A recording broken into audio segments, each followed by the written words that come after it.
রাহুলের পড়াশোনায় মনোযোগ কম থাকত। স্কুল শেষে সে বেশি সময় খেলাধুলায় কাটাত। ইসরাফিল ছিল তার ছোট ভাই।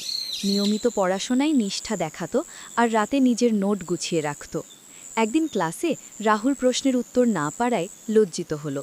রাহুল সেদিন বাড়ি ফিরে কঠোর পরিশ্রম শুরু করল ছোট ভাইকে চুপচাপ উদ্যোক্তা করে তুলে দেওয়ার জন্য। ধীরে ধীরে রাহুলও অনুপ্রাণিত হয়ে পড়াশোনায় মন দিল। ইসরাফিলের চুপচাপ সাহায্য আর ভাইয়ের সমর্থনে রাহুল পরীক্ষায় ভালো ফল পেল।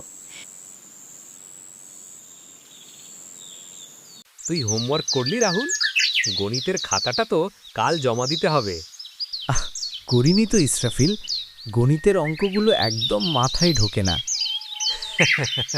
ঢোকাতে চাইলে চেষ্টা করতে হয়।